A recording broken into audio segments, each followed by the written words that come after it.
এই দাঁড়া। সাব্বিরা তটস্থ চোখে চাইল। রিক্সা চালক শোনেননি, চলে যাচ্ছিলেন।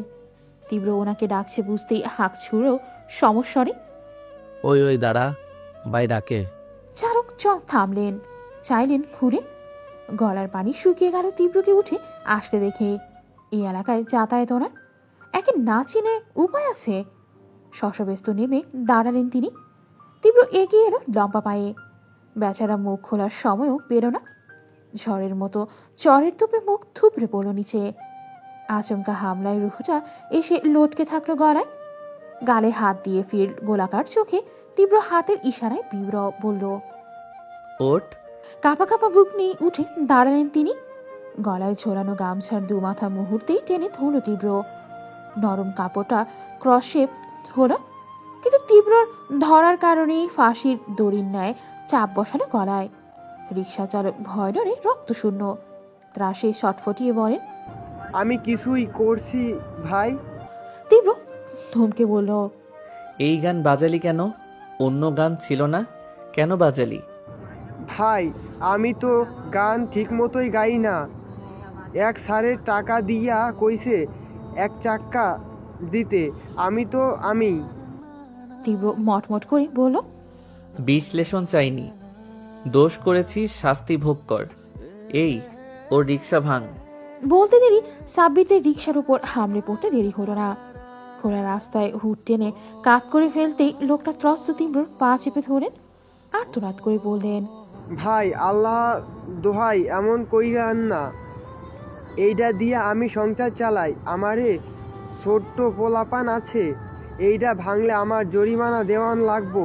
ভাই আমি অল্প কয়েকটা টাকা কামাই করি ভাই। নিরেট মারও শুনল না, উল্টে ঝাড়া মারল পাটা। তবে পড়ে গেলেন ভদ্রলোক তীব্র গর্জন দিয়ে চড়া ভাষায়। আরেকটা টু শব্দ করলে বিষয়টা আর রিক্সায় আটকে থাকবে না, তোর শরীরের উপর দিয়ে যাবে। কোনটা ভালো? প্রশ্নের সাথে ভ্রু নাচালো সে। লোকটি অসহায়, প্রতিবাদের সাধ্য তার নেই। ভয়ে চুপ করে গেলেও ছলছল চোল জল কোটরে পরিষ্কার মাথা তুলল। সেই জল তীব্রকে এক ফোঁটাও ছুঁতে পারেনি।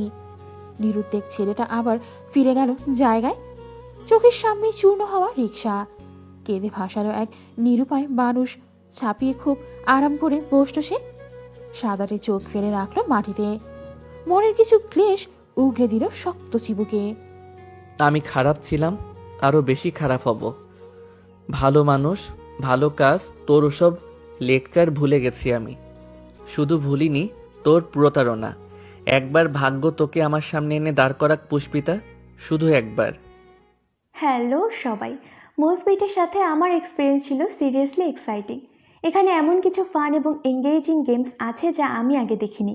একটা গেম যা আমাকে সবচেয়ে বেশি থ্রিল করে সেটা হলো প্লিঙ্কো। বেশি কিছু বলবো না, you guys try it out. Trust me, এটি একটি ইউনিক এক্সপিরিয়েন্স হতে চলেছে।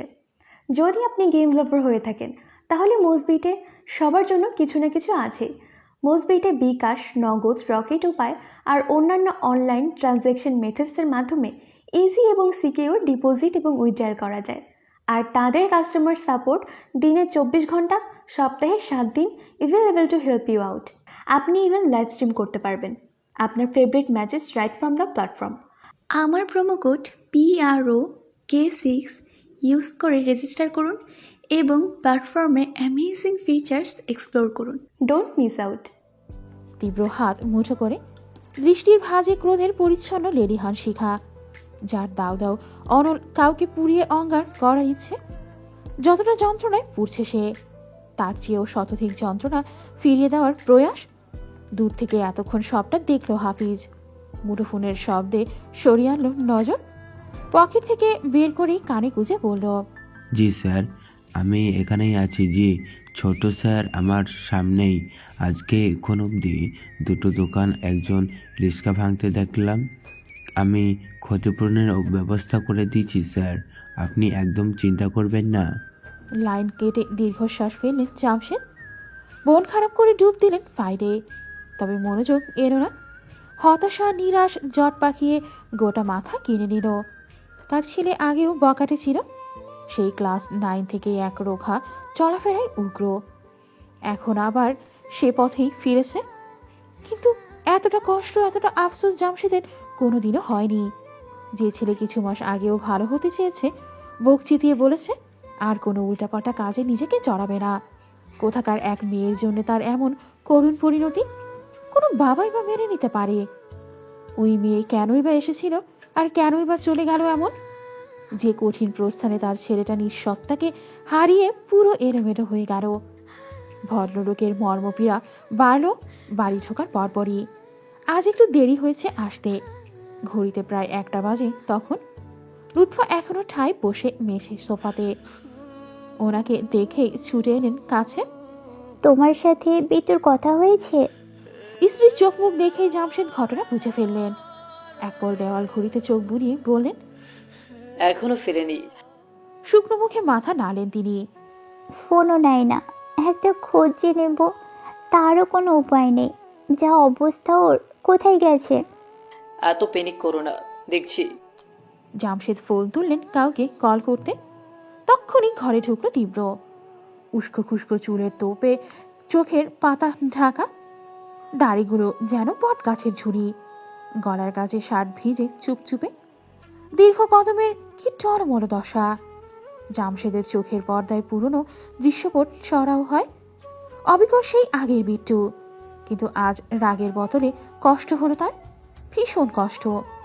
তীব্র পড়তে নিলেই দৌড়ে গেলেন কাছে, ধরতে চাইল বাদ সাধল, কণ্ঠে মদ্যপের ঢল। পড়বো না, অভ্যেস হয়ে গেছে। একটু এঁকে বেঁকে গেলেও তীব্র সোজাসিও ঘরের পথেই চলল। সেদিক চেয়ে চেয়ে চোখ ভরে উঠল লুৎফার। প্রথম দিন কলেজ জয়েনিং এর জন্য নিজেকে পরিপাটি করে নিচে নামা তীব্র সেই রূপ হুট করেই ভেসে উঠল সামনে। উদ্বিগ্ন চিত্তে এগোতে নিলেই জামশেদ থামিয়ে দেন। যেও না, ওকে ওর মতো থাকতে দাও। লুৎফা ডুকরে কেঁদে উঠলেন। চোখের সামনে ছেলেটা একটু একটু করে শেষ হয়ে যাচ্ছে। আমরা মা বাবা হয়ে কি কিছুই করতে পারবো না? জামশেদের কাছে কোনো উত্তর নেই। মুখায়বে এক ছটাক ব্যর্থতার চিহ্ন ছাড়া আর কিচ্ছু দেখা গেল না। তীব্র উপুর হয়ে বিছানায় শুয়ে পড়ল। গাট্টা গোট্টা শরীরটা একটু শুকিয়েছে, রক্তাভ চোখে পৃথিবীর ঘুম। সারাদিন পেটে কিছু পড়েনি, তার উপরও মদের তিক্ত স্বাদে সব কেমন গোল হয়ে ঘুরছে। ঝাপসা ভেজা নয়ন মেলে রুমের চারিদিক দেখল সে। নেশায় ডুবুডুবু চোখের সামনে আচমকা এক রূপসী এসে দাঁড়ালো। ঝিনুকের ফাঁক হতে যেমন মুক্ত বেরিয়ে আসে, অমন চিরল দাঁত নিয়ে হাসত সে, বিদ্রুপের হাসি, কথার সুরে তুচ্ছ তাচ্ছিল্য। আহারে, আপনার দিকে তো তাকানোই যাচ্ছে না। একটা মেয়ের শোকে আপনার এমন অবস্থা দেখে তো করুণায় আমার চোখে জল এসে যাচ্ছে। তীব্র দাঁত পিষল, পাথুরে চিবুক মটমট করলো, খই ভাজা তাওয়ার মতন। মাথার বালিশটা ছুঁড়ে মারল সেই পিসমের গায়ে। রোষে চেঁচিয়ে বলল, আবার এসেছিস? চলে যা, তোর মুখ দেখতে চাই না আমি, যা। তার চিৎকার পৌঁছে গেল বসার ঘরেও। সেটায় থাকা বৃদ্ধ মানুষ দুটির বুক মুচড়ে উঠল বেদনায়। লুৎফার কান্না বাড়ে, মাত্রা ছড়ায়। তীব্র মারাত্মক হ্যালুসিনেশনে ভোগে, প্রায়ই চিৎকার করে, কাউকে ধমকায়, গালি দেয়, অস্থির হয়ে বলে, আমি তোকে ঘৃণা করি, আর আসবি না এখানে। লুৎফা জানেন এসব ও কাকে বলে, এটুকু বোঝার ক্ষমতা ওনার আছে। ঠোঁট ভেঙেই চোখের জলে গলা ভাসালেন তিনি। বিড়বিড় করে বললেন, আমার ছেলেটাকে পুরোপুরি নিঃশেষ করে দিয়ে ওই মেয়ের কোনো দিনও ভালো হবে না। অভিশাপ দিলাম আমি, কোনো দিনও সুখী হবে না তুমি পুষ্পিতা। মিরাজের একটা গোল বৈঠক বসেছে, যেখানে সদ্য যোগ দিয়েছে হাফিজ। বয়সে সে ওদের কাছাকাছি প্রায়, আর মেলামেশাটা শুরু তীব্র পুষ্পিতার ঘটনা থেকে। হাফিজ জামশেদের অ্যাসিস্ট্যান্ট, অথচ ভদ্রলোক ওকে দিনের অর্ধেক সময় তীব্রের দায়িত্বে রেখে দেন। ছেলেটা মানসিকভাবে বিধ্বস্ত, একটা সাইকিয়াট্রিস্ট দেখারও একান্ত প্রয়োজন। অথচ চলো ডাক্তারের কাছে যাই, আজ অবধি মুখ ফুটে প্রস্তাবখানা কেউ রাখতে পারেনি। কোথায় কি করে বসে ভদ্রলোক নিশ্চিন্ত থাকতে পারেন না বলেই হাফিজকে তদারকিতে রাখেন। হাফিজ দীর্ঘশ্বাস ফেল, মুখ কালো করে বলল, কি যে বলি আপনাদের, আসলে আমার কাছে বলার মতো তেমন কথা নেই। ছোট স্যারের কন্ডিশন দিন দিন এত খারাপ হচ্ছে। ওনাকে আমি ব্যক্তিগতভাবে চিনি না, কখনো কথাও হয়নি, কিন্তু তাও ওনাকে দেখে আমার কষ্ট হয়, দুঃখ লাগে। আপনাদের মতো আমি একটা মিরাকেলের আশা চেয়ে থাকি। বাকি বুকগুলো থেকে পোড়া দীর্ঘশ্বাস বেরোলো। মুশফিক বলল, আমাদেরও হাত পা বাঁধা। বিট্টুটা আমাদের দেখলেই এত রেগে যায়, নাইট ছাড়া কেউই ওর কাছে ঘেঁষতে পারছি না। আঙ্কেলও তো আমাদের কড়া করে বারণ করে দিয়েছিলেন, পাছে উত্তেজিত হলে যদি ওর কোনো ক্ষতি হয়। মিরাজ বলল, সেই না হলে প্রাণের বন্ধুকে ছেড়ে এতগুলো দিন দূরে আছি, আমাদেরকে কি ভালো লাগে না এসব? সেই আড্ডা, সেই টঙ্গের দোকানের চা, কতটা যে মিস করছি জানেন? সত্যিই ভাই, বিট্টুটা কেমন হয়ে গেল দেখ। এক সময় চাইতাম ও প্রেমে পড়ুক, মেয়েদের প্রতি যে অনীহা ছিল সেটা কেটে যাক, কিন্তু এখন মনে হচ্ছে ওসব মেয়ে ছেলে না এলেই ভালো হতো। শাফিনের চেহারায় রাগ, কথাতেও তাই। বলল, আমি যদি ওই মেয়েকে কখনো সামনে পাই একেবারে গোলা টিপে দেব, দেখিস। হাফিজ চুপ করে রইল, তার মুগ্ধ চোখ সবার দিকে। মিরাজ, মুশফিক, আরমান, শাফিন প্রত্যেকে এখন স্বীয় কর্মজীবনে ব্যস্ত, কিন্তু অফিসটা শেষ করেই তার কাছে নিয়ম করে হাজিরা দিয়ে যায় শুধু একটা কারণে, বিট্টুর খোঁজ। কেমন আছে, কি করছে, সব কবিতার মতো স্পষ্ট জানা যায়। কাছে ঘেঁষতে না পারুক, খবর তো শুনছে, এতেই শান্তি। হাফিজ আলগোছে মৃদু হাসল। তীব্র নামের ছেলেটার কপালের কথা সে জানে না, শুধু জানে জীবনে এরকম কিছু বন্ধু থাকা চাই, না হলে রসকসহীনতার মাঝেও একটু ভালোভাবে বেঁচে থাকার আসল স্বাদ কোথায়। বান্দরবন, সবুজে ঢাকা পাহাড়, উন্মত্ত জলপ্রপাত, সাথে ক্ষুদ্র নিগোষ্ঠীর মানুষগুলো মিলিয়ে এ এক অদ্ভুতপূর্ণ জায়গা। নীলাচলের বুক ছিঁড়ে দাঁড়িয়ে থাকা ছিন্ন ভিন্ন পাহাড়, যেন সৌন্দর্যের আলিঙ্গনে তৈরি।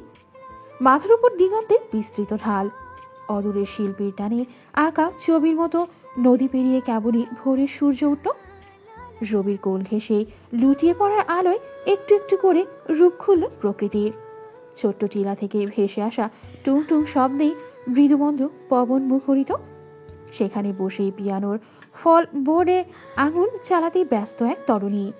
মাথার বিনুনিটা পিঠ ছড়িয়ে কোমরে এসে নেমেছে, সকালের রোদের মতোই নির্মল পবিত্র মুখায়বে মৌলনিতা ভীষণ শুষ্ক ঠোঁট যেন সাক্ষী। মেয়েটা বহুদিন হাসেনি, চোখ বুঝে পিয়ানোর গানের সুরে তুলছে সে। হঠাৎ মৃগ নয়নের কার্নিশ শুয়ে এক ফোঁটা জল গড়িয়ে কপরে এসে পড়ল। সে সময় খোলা কাঠের দড়ি দুটো ঠোকা দিল কেউ একজন। শশকের ন্যায় গতিতে চোখ মুছল মেয়েটা, থেমেই পেছন ফিরতেই চৌকাটায় দাঁড়ালো যুবক চমৎকার করে হাসত। মুঠোভর্তি এক ঝাঁক জারবেরা নিয়ে ঢুকলো ভেতরে। পিয়ানোর উপর তাজা ফুল রেখে পূর্ণ নয়ন মেলল সুরপাশেই মেয়েতে। ঠোঁটে নির্ভেজাল হাসি নিয়ে জানালো, হ্যাপি অ্যানিভার্সারি পুষ্পিতা। পুষ্পিতা নিভু নিভু চোখে চাইল, মিহি কণ্ঠে বিভ্রম। কিসের অ্যানিভার্সারি? শাহেদ মুচকি হেসে বলল, তোমার এখানে আসার। Happy anniversary two joining here. মেয়েটা যেন আকাশ থেকে পড়ে, চোখ মুখের বিস্ময় ঠিকই আসে কথায়। ক বছর হলো? পাক্কা 2 বছর ম্যাডাম। পুষ্পিতার চন্দ্রমুখী আদলখানায় বেগ ফিরল সহসা, উদাস চোখে সরিয়ে ফিরে চাইল দূরে। অস্পষ্ট আওড়ালো, এর মধ্যে 2 বছর হয়ে গেল? শাহেদ বলল, ফুলগুলো মা পাঠিয়েছেন, তুমি নাকি চারা গাছও চেয়েছ? পুষ্পিতার উত্তর এলো না, গভীর ধ্যানে ওই পারের আকাশ দেখছে সে। শাহেদ ভ্রু গোছায়, গলার জোর বাড়িয়ে ডাকে, পুষ্পিতা শুনছ? মেয়েটা নড়ল একটু, সতেজ জারবেরা তুলল মুঠোয়, কোমল পুষ্পে আঙুল পুড়িয়ে বলল, আন্টিকে ধন্যবাদ।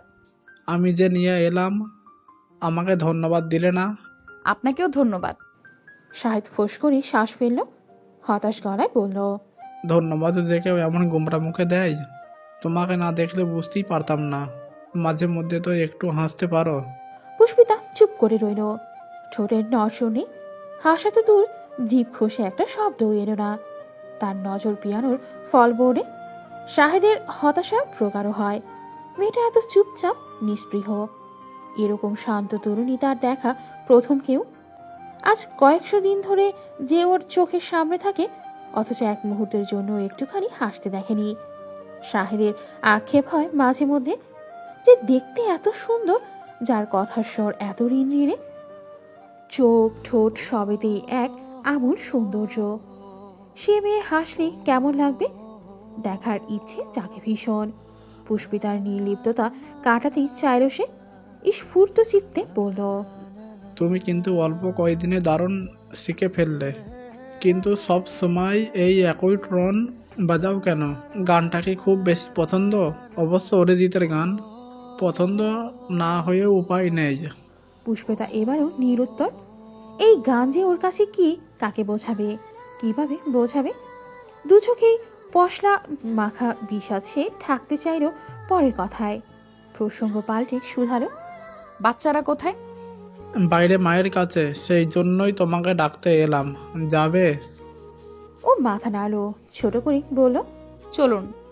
রাত 8টা বাজতে চলল, অথচ এখনো ঘুম ভাঙেনি তীব্রর। গোটা দিনের সাথেই পাল্লা দিয়ে সে দিব্যি বিছানায় লেপটে আছে। একবারও চোখ মেলেনি, খায়নি। ছেলের অবস্থায় দুশ্চিন্তা ছটফট করছে লুৎফা। সকাল দুপুর প্রত্যেক বেলা খাবার সামনে নিয়ে কাটালেন, তীব্র উঠলই না। ভদ্রমহিলা খাবার সমেত একবার ঘরে যেতে চেয়েছিলেন ওর, কিন্তু সাহস হয়নি। পাশে যদি বিরক্ত হয়, রেগে যায়, খেপে গেলে ছেলেটা তো নিজের মাঝে থাকে না আজকাল। কেমন অদ্ভুত আচরণ করে। 19-20 হলে ভেঙে চুরে মাথায় তোলে বাড়ি। তাই জামশেদও নিষেধ করেন খুব একটা ওর কাছে না ভিড়তে।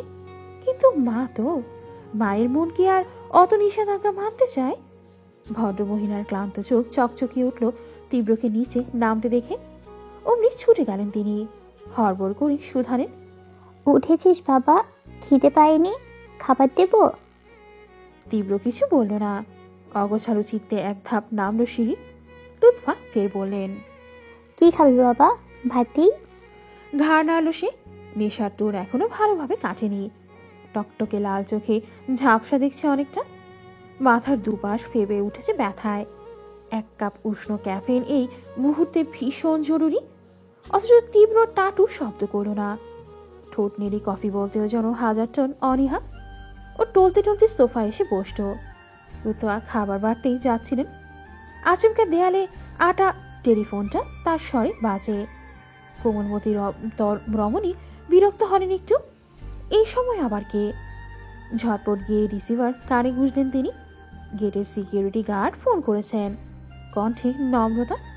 ম্যাডাম, ছোট স্যারের বন্ধু এসেছে, নাহিদ দেখা করতে চাচ্ছেন, পাঠাবো? লুৎফা কিছু দ্বিধাদ্বন্দ্বে বলেন। তীব্র তো কারোর সাথে যোগাযোগ রাখতে চায় না। প্রখর দোটানা নিয়ে ছেলের দিকে চাইলেন তিনি। বিট্টু, নাহিদ এসেছে, দেখা করবি? তীব্র শান্ত চোখে চাইল, একটু চুপ থেকে বলল, ডাকো। লুৎফা অনুমতি নিয়েই ফোন রাখলেন। কিছু সময় পরে বাড়ি ঢুকলো নাহিদ। 2 বছরে তার আমূল বদল ঘটেছে। ক্লিন শেভ করা চকচকে গালগুলো খোঁচা খোঁচা দাড়িতেই ঢাকা, বেশভূষায় পাকাপোক্ত সাহেবিয়ানা। সরল মুখখানায় আজকাল অল্প স্বল্প গম্ভীরতা থাকে, বিলুপ্ত সেই বোকা বোকা ভাব। নাহিদ চৌকাটে এসে থমকায়। সোফায় বসা তীব্র ঠিক তার মুখোমুখি।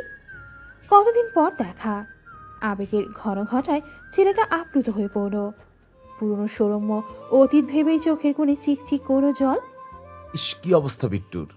হ্যাঁ, আগে উস্কো খুস্কো ছিল, কিন্তু তাই বলে এতটা অগোছালো, এতটা বিধ্বস্ত। বিট্টু, কত রাত ঘুমাস না তুই? নাহিদের বুকের ভেতরটা ঝুপ করেই ডুব দিল বিষাদে। আচ্ছা, ওদের সেই বিট্টুটা কোথায়, যে কথায় কথায় নাহিদকে থমকাতো? ভাইয়ের মতো গলা জড়িয়ে এক বিছানায় ঘুমাতো দুজন, যার চোটপাটে নাহিদ রাতে ঠিকঠাক ঘুমাতে অবধি পারিনি। আর ওই যে তীব্রর পড়তে বসার দৃশ্যগুলি, ঘুমে টলতে থাকা নাহিদকে জোর করেই সামনে বসিয়ে রাখা, আনাড়ি হাতেই রান্না করার সময়টা, প্রতি সপ্তাহের একটা রাত বন্ধুমহল হই হই করে কাটানো। কোথায় গেল ওসব? নাহিদ হাত ভাঁজ করে এনে সিক্ত চোখ মুছল। কোনো এই গোটানো শার্টের হাতা ভিজল কিছুটা, কিন্তু তীব্র যেমন পাথর বসে ছিল অমনি বসে থাকে। রাগ, ক্ষোভ কিংবা ভালো লাগা, মুখায়বে কোনো কিছুরই কোনো চিহ্ন নেই। লুৎফা হেসে বললেন, নাহিদ, কেমন আছো? ভালো। আপনি কেমন আছেন? ভালোই, বসো, কথা বলো, আমি আসছি। লুৎফা রান্নাঘরের পথ ধরলেন। গতিতে ভীষণ ব্যস্ততা। তীব্র সারাদিন দাঁতের দানা কাটেনি। একটু খেতে চাইলেও দেরি করা যাবে না, যদি ফের মদ ঘুরে যায়। তীব্রর পা দুটো সেন্টার টেবিলের উপর তোলা। নাহিদ কাছে এসে নামালো সেটা, সামনের সোফা দেখিয়ে বলল, বস। ছেলেটা ছলছল চোখে চেয়ে রয়। প্রচন্ড ইচ্ছে জাগে একবার গিয়ে জড়িয়ে ধরতে, ওকে গেল না, বসলো চুপচাপ। ও বলল, হঠাৎ এলি, কি ব্যাপার? নাহিদ পাল্টা প্রশ্ন করলো। তুই কি খাওয়া দাওয়া ঠিক করে করিস না বিট্টু? অনেক শুকিয়ে গেছ। তীব্র বাদ সাধল কথাতে, বিরক্তি নিয়ে বলল, এসব ফ্যাস ফ্যাস শুনতে চাই না। যেটা বলতে এসেছিস সেটা বলে বিদায় হ। মুখের উপর কর্কশ জবাবে নাহিদের মন খারাপ হলো না। সে তো জানে তার বন্ধু এখন কি অবস্থার মধ্য দিয়ে যাচ্ছে। কথা বলতে সময় নিল সে। ভেতরটায় আবেগ সামনে স্বাভাবিক হওয়ার চেষ্টা। সে তো আর তীব্রর মতো পাথুরে মানব নয়। তার কষ্ট হয়, দুঃখ হয়। নাহিদ চাইলেও এসব অনুভূতি কঠোরতার আড়ালে লুকিয়ে ফেলতে পারে না। জিভে ঠোঁট চুবিয়ে হাতের কাঠটা বাড়িয়ে দিল সে। বলল, এই সপ্তাহে আমার আর নুহার কাবিনের তারিখ ঠিক হয়েছে। তুই যদি আসতি না, মানে নুহাও খুব করে চাইছিল। ও তোকে ফোন করছিল অনেকবার, ধরিসনি। আমার সাথেও আসতে চেয়েছিল, আমি মানা করলাম। তাই বলছিলাম যে যদি থাকিস বিয়েতে, আমি নিজে এসে তোকে নিয়ে যাব না হয়। তীব্র সাথে সাথে বলল, যাব না। নাহিদের উদ্বেগ চুপসে যায়, যদিও জানতো এমনটাই হবে। বিট্টু যে এখন গাজীপুরের নাম শুনতেও পারে না, অথচ ওর জন্যে এতদিন নাহিদ বিয়ে করেনি। নুহাও রাজি ছিল না। তাদের জীবনের সবচেয়ে গুরুত্বপূর্ণ দিন পুষ্পিতা তো আগে থেকেই নেই। তীব্রও যদি না থাকে, কিন্তু বিপত্তিটা বেঁধেছে আয়েশার স্ট্রোক হতে। ভদ্রমহিলা 1 মাস আগে আচমকাই স্ট্রোক হয়ে পড়েছিলেন।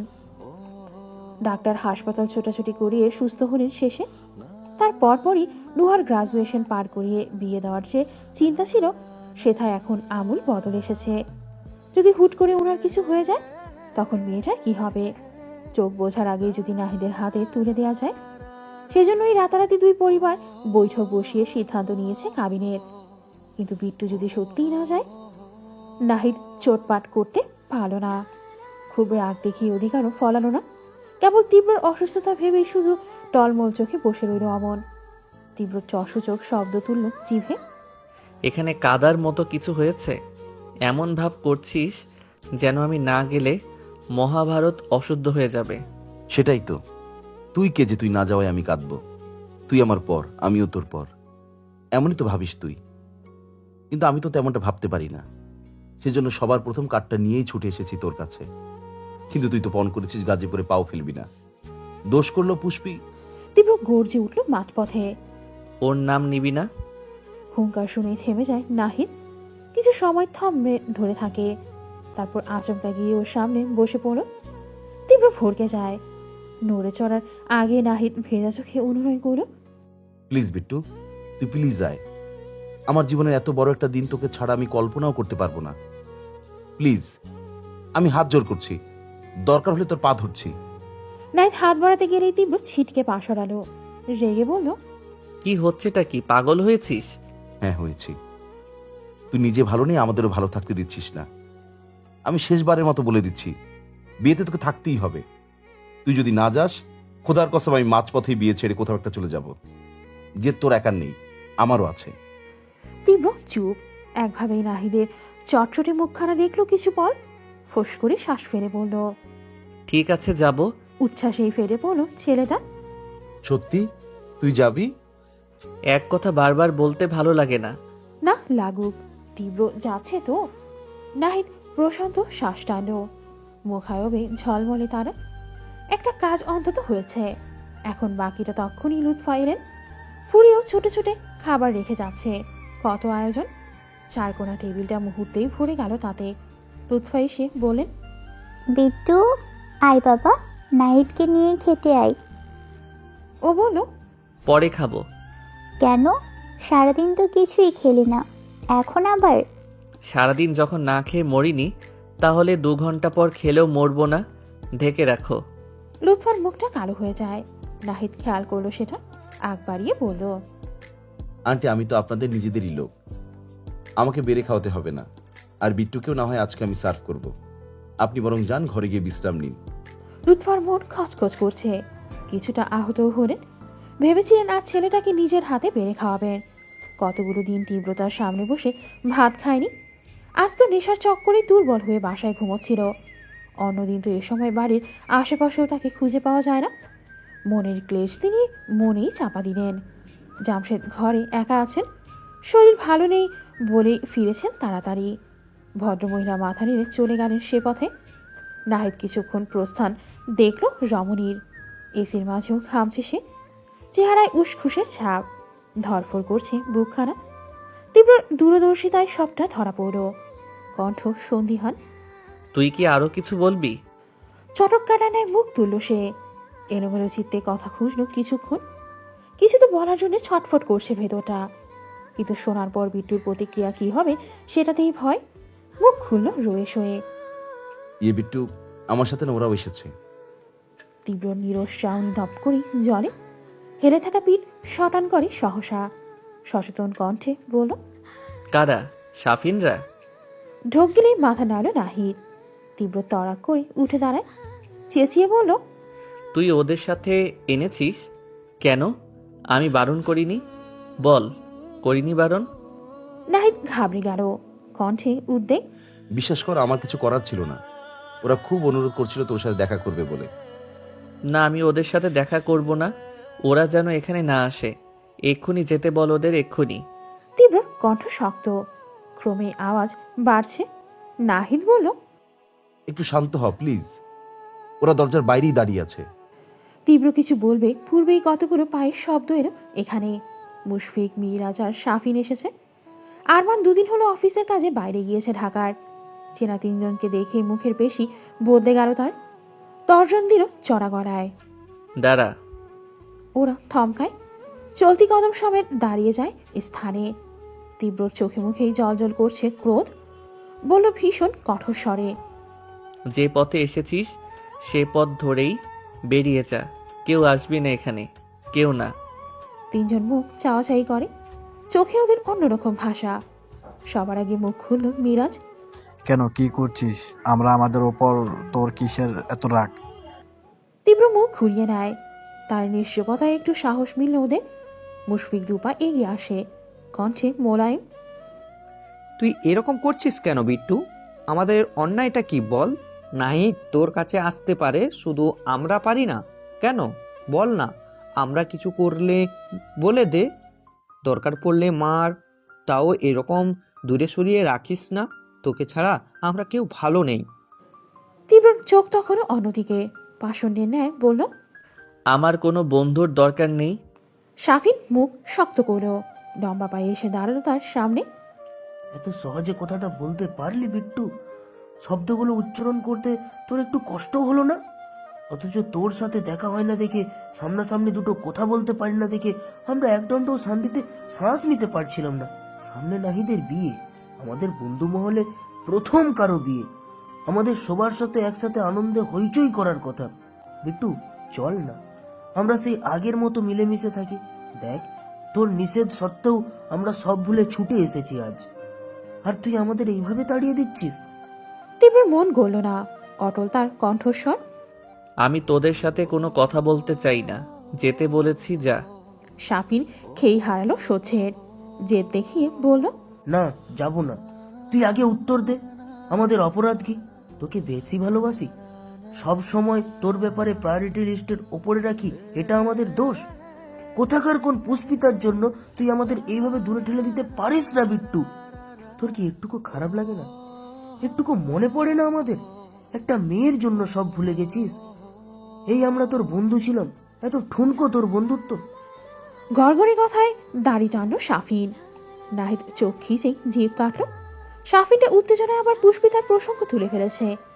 একটু আগেই ওই মেয়েকে নিয়ে বলায় বিট্টু যেভাবে চটে গিয়েছিল, এখন কি করবে কে জানে। শাফিনের শেষ কথায় ঝট করে ফিরল তীব্র, দুই ভ্রু উঁচিয়ে বলল, এসব তুই বলছিস শাফিন? তুই বলছিস বন্ধুত্বের কথা? তুই নিজে আদৌ বুঝিস বন্ধুত্ব কি? ছেলেটা বিভ্রান্ত হয়, এক পল বাকিদের সাথে মুখ দেখাদেখি করে, বুঝতে না পেরে বলে, মানে? তীব্র দাঁড়িয়েছিল এতক্ষণ, আবার বসে পড়লো জায়গায়। সোফার ফোমে মাথা রেখে চোখ বুঝলো ক্লান্ত মুখে। নিরুৎসাহিত বলল, তোকে কোনো কৈফিয়ত দেব না আমি। চলে যেতে বলেছি, চলে যা। এসব নোংরা কাসুন্দি ঘাটতে ইচ্ছে করছে না। শাফিনের কপালে ভাঁজ পড়ল। তলিয়ে গেল রহস্যে। কি বলতে চাইছে বিট্টু? মুশফিকের ঘটনা লাগে। সতর্ক চিত্তে শুধায়, তুই এরকম কথা কেন বললি বিট্টু? সাফিন কি কিছু করেছে? তীব্র চোখ বন্ধ রেখে জানালো, সেটা ওকে জিজ্ঞেস কর। সবকটা চোখ একই সাথে মুখের উপর পড়তেই শাফিনের সব প্যাচ বেঁধে যায়। হতভম্ব হয়ে বলে, কি আশ্চর্য, তোরা আমাকে এভাবে দেখছিস কেন? আমি কি করেছি বিট্টু? এসব কি পাজলাম? হ্যাঁ, এমন ঘুরিয়ে পিছিয়ে না বলে যা বলা সোজাসুজি বলতে পারিস না? আমি কিছু করলাম আর আমিই জানি না? কিছু ঘটলেই আঙুল সবসময় আমার দিকে ওঠে কেন? হ্যাঁ, শেষ দিকে তার গলার জোর বালো, কিন্তু হেসে উঠল তীব্র শ্লেষের হাসি। চাইরো ভীষণ শান্ত চোখে। তুই কি সত্যি কিছু করিসনি?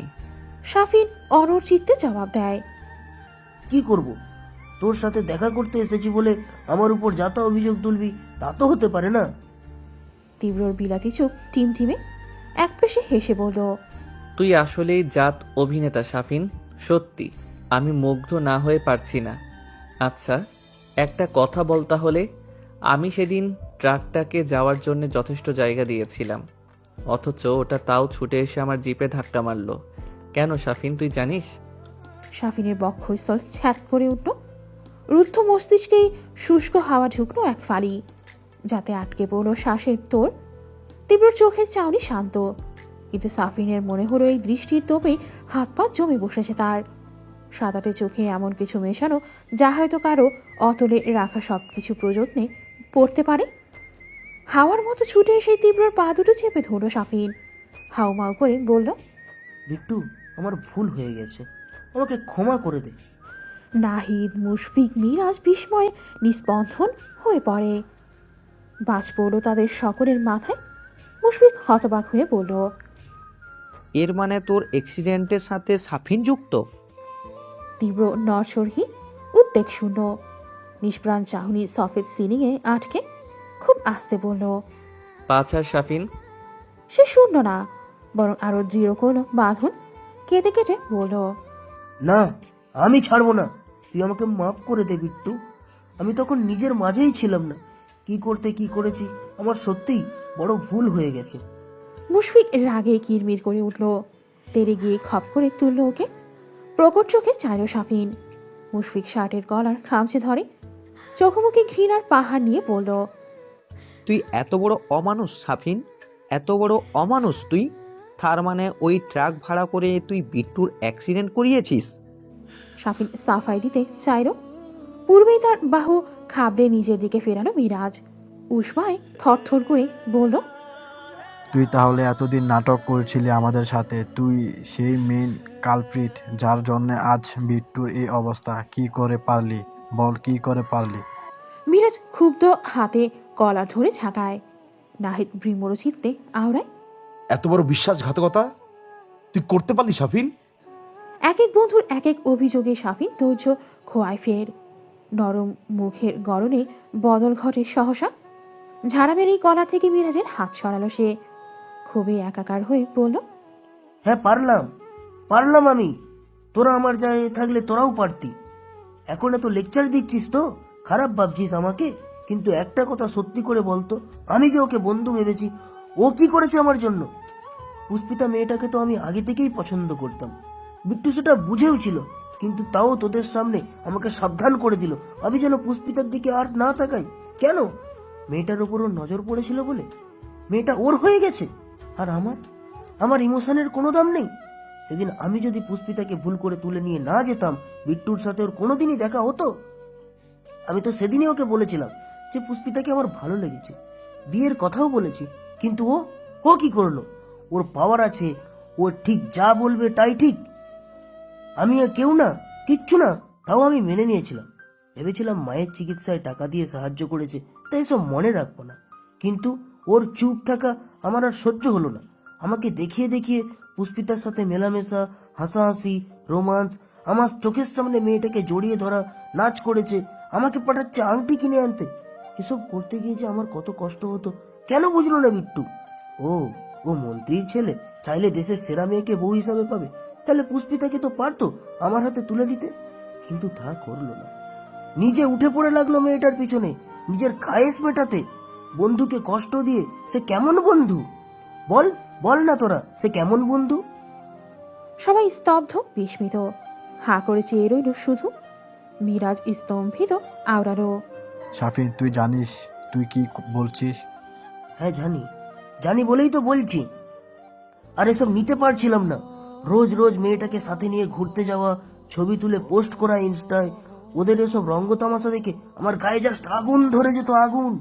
পুষ্পিতাকে আমি বিট্টুর সাথে সহ্য করতে পারতাম না। তারপর ভাবলাম যে আমার কথাও ভাবেনি, আমিও তার কথা ভাববো না। পুষ্পিতাকে তোর এত পছন্দ, এত ভালোবাসা, ঠিক আছে দুজনে উপরে গিয়ে প্রেম করুক। সেজন্য ওই দিন ট্রাক ভাড়া করে। বাকিটুকু আর বলা হলো না।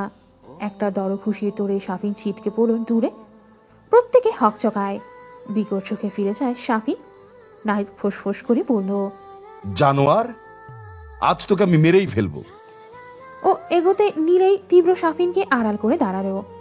নাহিদ ফাঁক খুঁজলো ওকে ধরতে, চোখে মুখে আগুন নিয়ে বলল, তোর মতো মানুষ আমার বন্ধু, ছি। বিটু সরে যা, ও তোকে খুন করতে চেয়েছিল না, আজকে আমি ওকে খুন করব। তীব্র বলল, Nahid, behave your self. Mushfiq বলল, তুই একদম এর মাঝে আসিস না বিট্টু। সাফিন বেইমানি করেছে, ওকে আমাদের কাছে ছেড়ে দেই। নাহিদ শান্ত হতে পারছে না। সরল ছেলেটার আকস্মিক ভয়ানক রূপে সাফিন নিজেই ভরকে গেল। যে নাহিদ কোনোদিন একটা পিঁপড়েও মারেনি, সে আজ ওর গায়ে হাত তুলল। সাফিনের চিবুকের ধার টেবিলের কোণায় বিঁধেছিল, একটু কেটে রক্ত বেরিয়ে এসেছে। সেই রক্ত হাতে ছুঁয়েই ছেলেটা তার চোখ চেয়ে থাকে। তীব্র বন্ধুদের কথায় কান দিল না, নিঃশুপ গিয়ে ওকে মেঝে থেকে তুলল। ঠোঁট কেটে বেরিয়ে আসা রক্ততে টিস্যুতে চাপতেই আশ্চর্য বনে গেল সাফিন। তীব্র রক্ত মুছে দেয়, কাষ্ঠ হেসে বলে, আমি অনেক আগেই বুঝেছিলাম এই কাজটা তোর। কবে বুঝেছিলাম জানিস?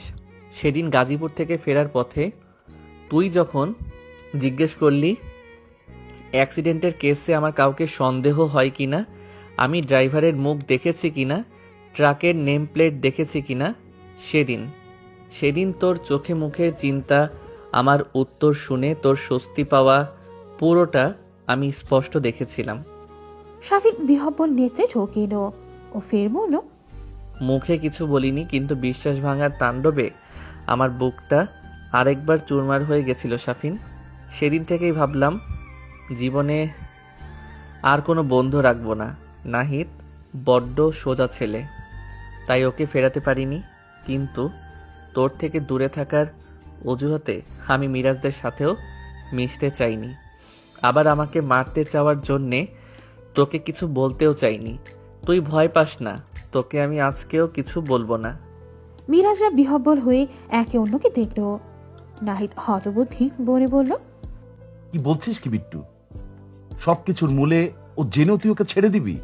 হ্যাঁ দেব, কারণ একদিক থেকে এসব হয়ে ভালোই হয়েছে। ও এমন না করলে তো আমি আরেক প্রতারককে চিনতামই না, জানতেই পারতাম না একটা পবিত্র মুখের আড়ালে মেয়েরা কত ছলনা পুষে রাখে। সাফিনের জবজবে মুখ ফ্যাকাশে হয়ে গেল, ভয়ে নয় ব্যথায়, যন্ত্রণায়। পিট্টু সব জেনে শুনেও এতদিন ওকে কিচ্ছু বলেনি। আজকে ওর আগের বসে কত কি উগড়ে দিয়েছে। বিট্টু তাও এত শান্ত, অথচ ও কতটা প্রতিশোধ পরায়ণ ছিল সাফিনের থেকে ভালো কে জানে। কেউ চোখ তুলে চাইলেও গায়ে হাত তুলত। সে আজ একটা শোকের তোপে ছেলেটা এমন পাথর হয়ে গেল। পুষ্পিতার প্রতি এত ভালোবাসা বিট্টুর, যার দূরে যাওয়ায় ছেলেটা আজ নিজের মাঝে নেই। মিরাজ বলল, বিট্টু, তুই প্লিজ এই ব্যাপারটা অন্তত এভাবে ছেড়ে দিস না। ওর যা করেছে তাতে ওকে ইমিডিয়েটলি পুলিশে দেওয়া উচিত। আমি এক্ষুনি আঙ্কেলকে ডেকে আনছি। ও পা ফেলতে গেলেই তীব্র বাধা দিল, বলল, না, আমি যা বললাম তাই হবে। তারপর সাফিনের এলোমেলো জামাটা সে ঠিক করে দেয়। তুই এখন যা সাফিন, আর কখনো আমার সামনে আসিস না।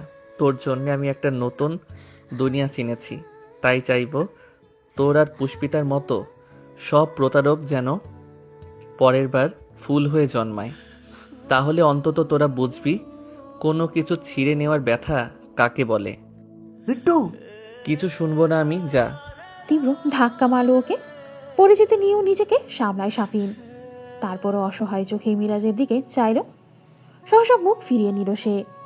এরপর মুশফিককে দেখলো শাফিন, সেও তাই। নাহিদও কটমটিয়েছে। চোখের ভাঁজে কি অপার ঘৃণা। বন্ধুদের এই দৃষ্টিতেই শাফিনের বুক খণ্ড খণ্ড হয়। অপরাধ বোধেই চুইয়ে আসে মন। ভেতরটায় উতলে আসা কান্না ঠেসে সে বাড়ি ছাড়ে দ্রুত। তীব্রর চোখের কোনো জল জমেছে। কেউ দেখার আগেই আঙুল দিয়ে ছিটকে ফেললো সেটুকু। ঘর জুড়েই নীরবতা, কারো মুখে কথা নেই। প্রত্যেকে নিথর চিত্তে দাঁড়িয়ে। ভান্ডারের শব্দ বাক্য হয়তো শুষে নিয়েছে শাফিনের প্রতারণা। আর সেই নীরবতাকে সাক্ষী রেখে ওপরে সিঁড়ির দাঁড়গোড়ায় স্তম্ভের ন্যায় দাঁড়িয়ে রইলেন জামশেদ। খসখসে মুঠোয় সিমেন্টের শক্ত হাতলটাকে চেপে ধরেন শুধু। প্রহরে প্রহরে রাতের মাত্রা যখন অনেক, শুনশান রাস্তায় ফুটপাত ধরে হাঁটছিল শাফিন। মুখের দশা দুরহ। পরিতাপের আগুনে ছারখার হচ্ছে বুক। আর যেন হাড়ে হাড়ে টের পেরো রাগ হিংসে কখনো কারো জন্যে ভালো কিছু বয়ে আনে না। এই যে শাফিন আজ কেমন চোখের পলকেই সব হারিয়ে ফেলেছে। বিট্টুর মতো বন্ধু যে কিনা আজ অব্দি ওকে বিপদে একা ফেলে যায়নি। মায়ের চিকিৎসা থেকে শুরু করেই সব বিপদে আজ পর্যন্ত নির্দ্বিধায় পাশে দাঁড়ানো মানুষটাই তো বিট্টু। তারপর মিরাজ, মুশফিক, নাহিদ, ওরাও তো ওর থেকে দূরে সরে গেল। আরমান সবটা যখন শুনবে তখন সেও চলে যাবে। এত বছরের বন্ধুত্ব কি শাফিন একমাত্র নিজের ভুলেই শেষ করে দেয়নি? ছেলেটার অস্থির লাগে। বক্ষপটে ফ্যাসফেসে শ্বাস।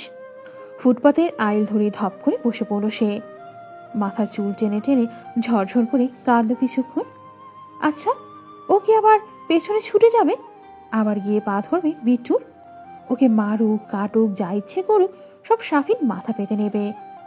এই যে বিট্টু কিছু না বলেই ছেড়ে দিল। এইতেই যেন তার অনুশোচনার পাহাড়টা প্রচন্ড ভারী হয়েছে। এই ভার কি করে বইবে শাফিন? বিবেকের দংশনে প্রতিনিয়ত ঝুঁকে ধুকে মরে যাবে না? আচমকা একটা নীল জিপ এসে ব্রেক কষল সেথায়। শব্দে চোখ তুলে চাইল শাফিন। পুলিশের গাড়ি। ইউনিফর্ম পরা লোকগুলো পটাপট নামলেন। মুখের সামনে পুলিশ দেখে শাফিন উঠে দাঁড়ালো। সবার সামনে লোকটা শুধালেন, তুই সাফিন? মাথা নাড়ল। অফিসার বললেন, চল। চল মানে? কোথায় যাব? শ্বশুর বাড়ি। তোকে আপ্যায়নের ব্যবস্থা করেছি। মাথায় আকাশ ভাঙল ওর। কেন? কি করেছি আমি? ভদ্রলোক ফটাফট বললেন, সাথে ইয়াবা নিয়ে ঘোরার কারণে তোকে গ্রেপ্তার করা হচ্ছে। শাফিন জড়বুদ্ধি বলে বলল, ইয়াবা? কি উল্টাপাল্টা কথা বলছিস? আমার কাছে ইয়াবা থাকবে কেন? উল্টোপাল্টা কথা? এই ওকে চেক করো তো। পাশের লোকটি ধমকে বললেন, হাত তোল। শাফিন নাক ফুলিয়ে 2 হাত তুলল। একে মন মেজাজ খারাপ, তার উপরে সব উটকো অশান্তি। ভদ্রলোক ওর বুক পকেট থেকে হাত নামিয়ে সারা গা হাতালেন। প্যান্টের পকেটে হাত ঢুকেই আবার বের করলেন সেটা। মুঠের মধ্যে কতগুলো প্যাকেট এলো সাথে। যা দেখে চমকে উঠল শাফিন। বিস্ময় থমকে পড়ল। এসব কি করে? অফিসার চোট করে ওর কলার মুঠোয় পড়লেন। কটমটিয়ে বললেন, নেই নাকি? তাহলে ওগুলো কি? বিশ্বাস করুন, এসব থেকে এলো আমি জানি না। জানিস কিনা জানিস? সেসব থানা গেলেই বোঝা যাবে। এই তোল এটাকে। সহসায় দুজন 2 হাত চেপে ধরে হির হির করে তাকে গাড়িতে টেনে তুলল। শাফিন ছাড়া পেতেই হাঁসফাঁস করে ওঠে। চিৎকার করে বলে, স্যার আমি কিছু করিনি। আপনাদের কোথাও ভুল হচ্ছে। আমার কথাটা একবার শুনুন। অফিসার ক্রুর হেসেই সামনের সিটে বসলেন। গাড়ি ছাড়া হলো। সাথে সাথেই কাউকে একটা ফোন করলেন তিনি। হৃষ্টচিত্তে বলেন, কাজ শেষ স্যার, তুলেছি গাড়িতে। আপনি ভাববেন না যেমন যেমন বলছেন তেমনই করব। এমন কেস ফাইল করব না মরার আগ অবধি জেলে বসে পচবে। জামশেদের শরীর কদিন ধরেই বেশ খারাপ। প্রেশার বাড়ছে কমছে। ভালো ডাক্তার দেখানো জরুরি। আগে হলে এতক্ষণে বিভুয়ে উড়াল দিতেন। কিন্তু ছেলের এই অবস্থায় আজকাল কোথাও যেতে ইচ্ছে করে না তার। তার উপর সম্প্রতি একটা ব্যাপার নিয়ে চিন্তায় একসাথে নি। আজ নাহিদের বিয়ে, তাও সুদূর গাজীপুরের কোনো এক ক্লাবে। সেই আবার গাজীপুর, আবার সেই অভিশপ্ত জায়গা। ওখানে গিয়ে ছেলেটা পারবে তো নিজেকে সামলাতে? মনে প্রশ্নের জামশেদ চেপে রাখতে পারলেন না। দোনামোনা কাটিয়ে বললেন, আর একবার ভেবে নাও নাহিদ, পারবে তো? শেরওয়ানি পরা ছেলেটা চমৎকার করে হাসল, দৃঢ়চিত্তে বলল, অবশ্যই পারবো আঙ্কেল, আপনি নিশ্চিন্ত থাকুন।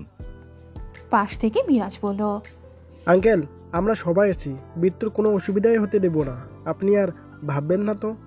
ভাবছি কি আর এমনি এমনি যা যাচ্ছে ওর উপর দিয়ে সেই একই জায়গায় গিয়ে আবার কিছু করে না বসে। সিও হাতটা বাড়িয়ে ভদ্রলোকের হাতের উপর রাখল নাহিদ।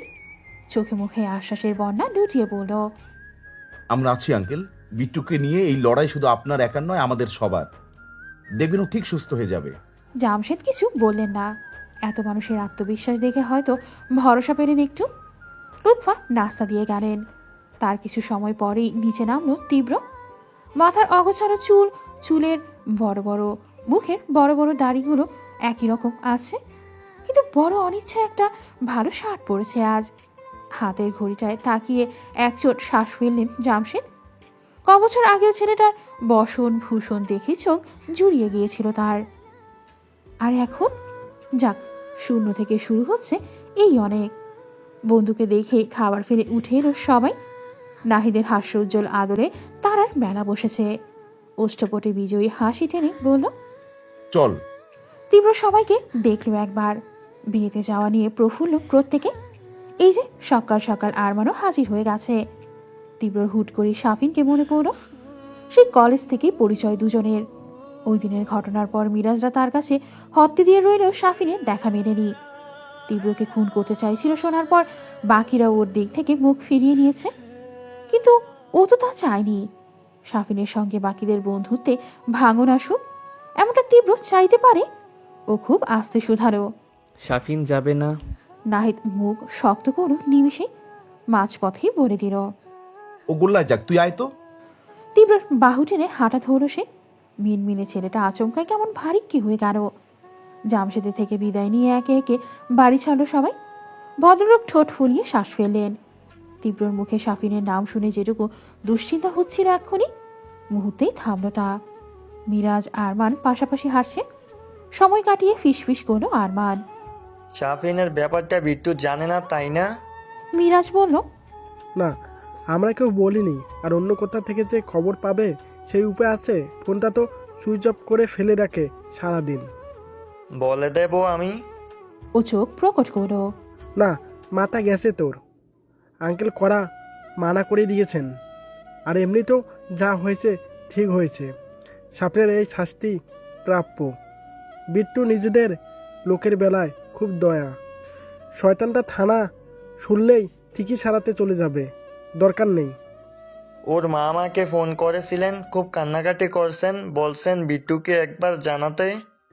চেপে যা, বিট্টুর কানেও এসব দেওয়ার দরকার নেই।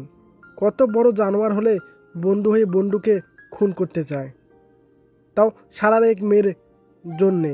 আমি তো এখনো ভাবতে পারছি না এতদিন ধরে এই ক্রিমিনাল আমাদের বন্ধু সেজেছিল। হাতে ঘা পড়লে আমাদের ক্ষতি করতো না, তার কি গ্যারান্টি? আরমান ঘাড় দোলে, কথায় সম্মতি। ঠিকই বলেছিস, আমি নিজেও শোনার পর বিশ্বাস করতে পারিনি। শাফিনের গাড়ি যে কোন ভূত চেপেছিল। আপাতত জেল খাটুক কিছুদিন, পরে দেখা যাবে, কি বলিস?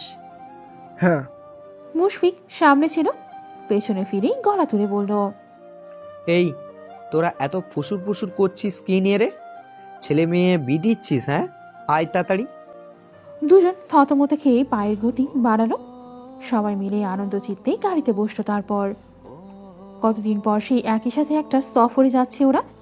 নাহিদ বিয়ের আয়োজন করে ভালোই করেছে। দেরিতে হলেও আবার আগের মতোই বিট্টুর সঙ্গ পাচ্ছে সবাই। এবার শুধু বিট্টু একটু একটু করে স্বাভাবিক হোক, আর কিছু চাওয়ার নেই। গাজীপুরের একটা কমিউনিটি সেন্টারে বিয়ের আয়োজন করা হয়েছে। বিশালাকার বিল্ডিং এর 3rd ফ্লোর ভর্তি মানুষে। খাবার দাবারের এলাহি কাণ্ড নিয়ে আয়েশার দিন যাচ্ছে ব্যস্ততায়। তার উপর ছেলে পেলে নেই। একটা বয়স্ক মানুষ কি আর অতদিক ছুটতে পারে?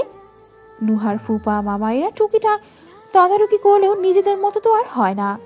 সেই নুহার জন্মদিনের পর আজ আবার একটা বড় অনুষ্ঠান হচ্ছে ওনাদের। আয়শার এখন খুব করে পুষ্পিতাকে মনে পড়ছে। সেবার মেয়েটা প্রত্যেকটা কাজ কি দারুণ যত্ন নিয়ে করেছিল। কত আনন্দ, কত ছোটাছুটি। ও থাকাকালীন ঘরের কাজবাজ নিয়েও আয়শাকে কখনো ভাবতে হয়নি। ইস, নুহা আর পুষ্পিতা কত ভালো বন্ধু ছিল। তা ওনার চেয়ে বেশি কে জানে। সে বন্ধুর আজ বিয়ে হচ্ছে, অথচ পুষ্পিতা নেই। আয়শা অদূরে দাঁড়িয়ে মেয়ের দিকে চাইলেন। নুহা সেন্টারের স্টেজে বসে কনে সাজে কি চমৎকার লাগছে দেখতে। হেসে হেসে ছবি তুললেও মেয়ের ভেতরের কষ্ট বুঝতে পারেন আয়শা। এমন কোনো দিন, এমন কোনো মুহূর্তে নেই যখন নুহা পুষ্পিতাকে মনে করেনি। ভদ্রমহিলা চোখ নামিয়ে দীর্ঘশ্বাস ফেললেন। তারপর নজর বোলালেন গেটের দিকটায়। বরযাত্রী চলে এলো, কিন্তু বর নাহিদের খবর নেই। সে তীব্রকে সাথে নিয়ে একসঙ্গে আসবে। প্রায় 9টা বাজতে চলল, কতক্ষণ লাগবে আর? গাড়িতে বসতে যাওয়ার আগে নাহিদের ফোন টুম করে বাজে। পকেট হাতিয়ে মুঠোফোনটা সামনে আনলো সে। নুহার মেসেজ। ভাইয়া আছেন? নাহিদের চোখে মুখে স্ফূর্তি। হ্যাঁ, তোমার সাজগোজ শেষ? সে তো অনেক আগেই শেষ। আমি অলরেডি স্টেজে বসে আছি জনাব। আপনাদের কতক্ষণ লাগবে? জ্যাম না থাকলে 1 ঘন্টা। তাড়াতাড়ি আসবেন। সবাইকে অধৈর্য হয়ে পড়েছে। সবাই নয়, আমি অধৈর্য। নাহিদ হাসলেও লিখে পাঠালো। তাহলে আমার অবস্থাটা ভাবো। কোনোদিন যাকে কাজল পড়তেও দেখিনি তাকে আজ বউ সাজে দেখব। মুগ্ধতায় আমি মরে না গেলে হলো। নুহা লজ্জা পেল। ধক করে কাঁপলো প্রেমিকা সুলভ রুগ্ন বুক। তড়িঘড়ি করেই রেখে দিল ফোনটা। তার মেকআপে ঢাকা আরক্ত মুখখানা চকচক করছে কুণ্ঠায়। হঠাৎ চোখ পড়ল অদূরের সালমার উপর। মেহমানদের আসনে বসে তিনি নিষ্পলক নয়ন মেলে এদিকেই দেখছেন। চোখের ভেতর অদ্ভুত কথা, অন্যরকম কিছু। নুহা ঠোঁট মেরে হাসল। উত্তরে প্রৌঢ়াও হাসলেন। অথচ লম্বা শ্বাস বুকের ওঠানামাটুকু স্পষ্ট দেখতে পেল নুহা। তার সুশ্রী মুখখানায় অচিরেই কালো মেঘ জমল। আজ ওর জীবনের সব থেকে বড় দিন, বড় উৎসব, কিন্তু পুষ্পিতা নেই। নুহা পোড়া শ্বাস ফেলল। জীবন কি আশ্চর্য রহস্যে বোনা। এই বিয়ে নিয়ে কত স্বপ্ন দেখেছিল নুহা। পুষ্পিতা আর ও একসাথেই বউ সাজবে। তীব্র নাহিদ দুজন ক্লাবে ঢুকবে পা মিলিয়ে। আজও তো হবে এরকম। সেই একই সাথে আসছে ওরা। শুধু শুধু মাঝে পুষ্পিতাটা নেই। প্রহসনের এক ধাক্কায় সবকিছু দেয়ালের মতো ঘুরিয়ে গেছে। সম্পর্ক, স্বপ্ন সবটা এক লহমায় চুরমার। ভাগ্য এত নির্মম না হলেও তো পারত, তাই না? সালমা বেগম আজকে সকালে এসেছেন এখানে।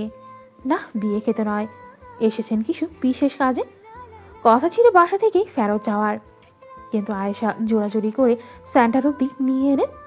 যদিও হাজারবার বলে কয়ে তারপর আনা। ওনারাও তো এখন আর ঢাকায় থাকেন না।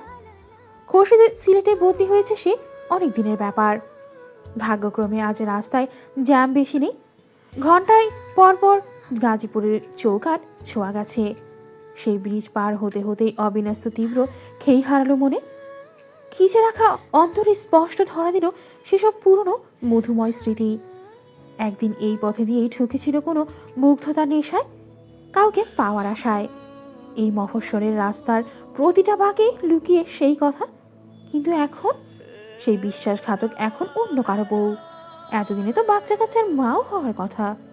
তীব্রর বুক ভেঙে এলো। পুষ্পিতা যদি অন্য কারো বউ হয়, ওর শরীরে সেই অন্য পুরুষের স্পর্শ। যে মেয়েটাকে নিয়ে গর্বাধার স্বপ্ন ছিল ওর, সেই মেয়ের চোখ ঠোঁট সব ওই অন্যের দখলে। হৃদয় ক্ষয়ে যাওয়া ব্যথাতেও নীরস হাসত সে, যে হাসিতে প্রাণ নেই, মায়া নেই, না আছে সজীব রোদের চিহ্ন। গাড়ি যখন ব্রেক কষতে জোরে ধ্যান ছুটল তার। সামনে এত এত হুল্লাহুল্লি, রং বেরঙের প্যান্ডেল, সুসজ্জিত গেট, অথচ তীব্রর চোখে কিচ্ছুটি পড়ল না। অবসন্ন নজর গেঁথে রাখলো বহুদূরের ওই পথটায়। কবছর আগে এই রাস্তা ওর সুখের সঙ্গে ছিল, আর এখন সেটায় পোড়া গন্ধ ছাড়া কিচ্ছু নেই, কিচ্ছু না। তীব্র আজ একটা ফাঁপা কালো দাগের মতো, যার ভেতরটা ফুলে আছে নিদারুণ মর্মে, অসহ্য পীড়ায়। এই গাজীপুর তো তারই সাক্ষী। ও সবটা দেখেছে, তীব্রর প্রেমের শুরু থেকে শেষ। একটা সুখের উপাখ্যান কিভাবে রচিত হতে হতেও ধ্বংস হয়ে যায়। সবটুকু জ্বালার প্রত্যক্ষদর্শী মফস্বল। তীব্রর বুকের পাঁজরে টান পড়ল ফের। যন্ত্রণার ঘায়ে খোঁচা দেয়া দাগ বসল সবেগে। তপ্ত যাতনার উদ্দাম নৃত্যে জ্বলে গেল বিড়াই চোখ। অথচ বরাবরের মতো বুক চিতিয়ে দাঁড়িয়ে রইল ছেলেটা।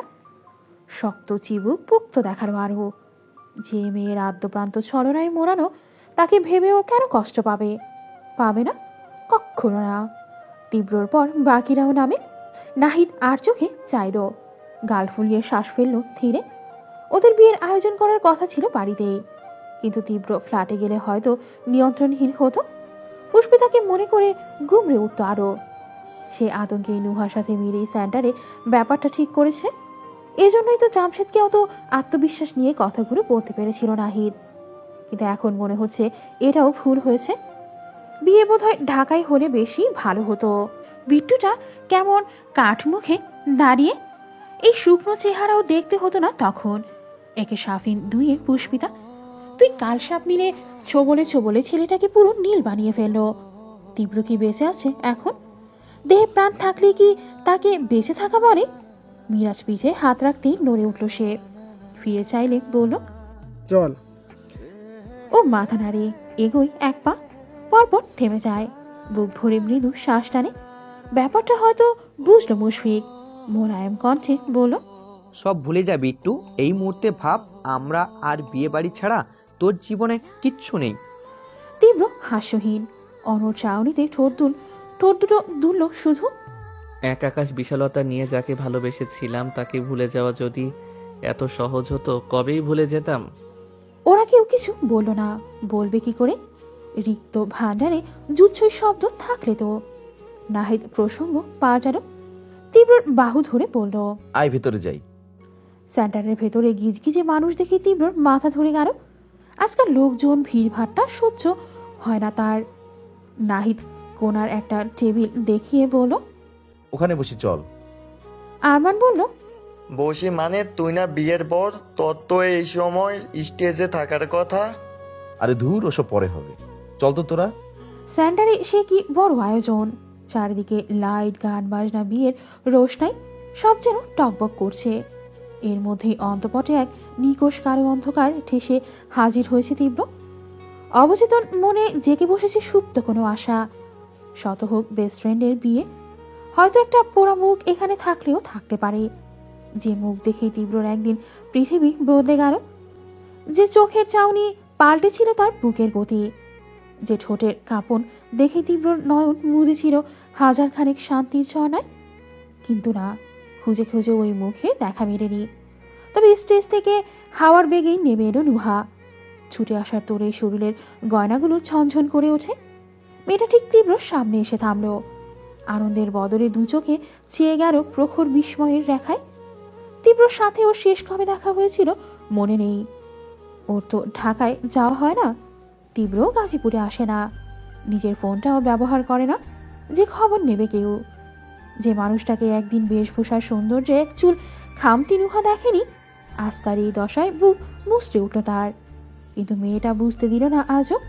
কণ্ঠে স্ফূর্তি এনে বলল, কেমন আছেন ভাইয়া? আসতে কোনো অসুবিধা হয়নি তো? না, তুমি কেমন আছো? আমি ভালো আছি।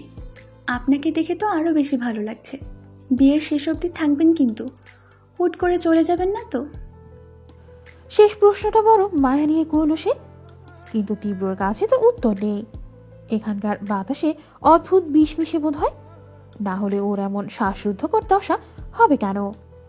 যেখানে এক মুহূর্ত থাকার ইচ্ছে বিরল, সেখানে বিয়ে শেষ হওয়া অবধি অপেক্ষা করা সম্ভব? এই গাজীপুর তীব্রর গলায় আটকে থাকা কাঁটার মতো, শরীরের রন্ধ্রে রন্ধ্রে থাকা ব্যথার মতো। ওর মনোযোগ ঘুরল মিরাজের কথায়। তার হাতে গিফটের বড় বক্স। নুহার দিকে এগিয়ে দিল সেটা, কণ্ঠে হই হই ভাব। বিয়ের আগে অনেক অনেক শুভেচ্ছা ভাবি, এটা আমাদের তরফ থেকে সামান্য উপহার। এসবের কি দরকার ছিল ভাইয়া?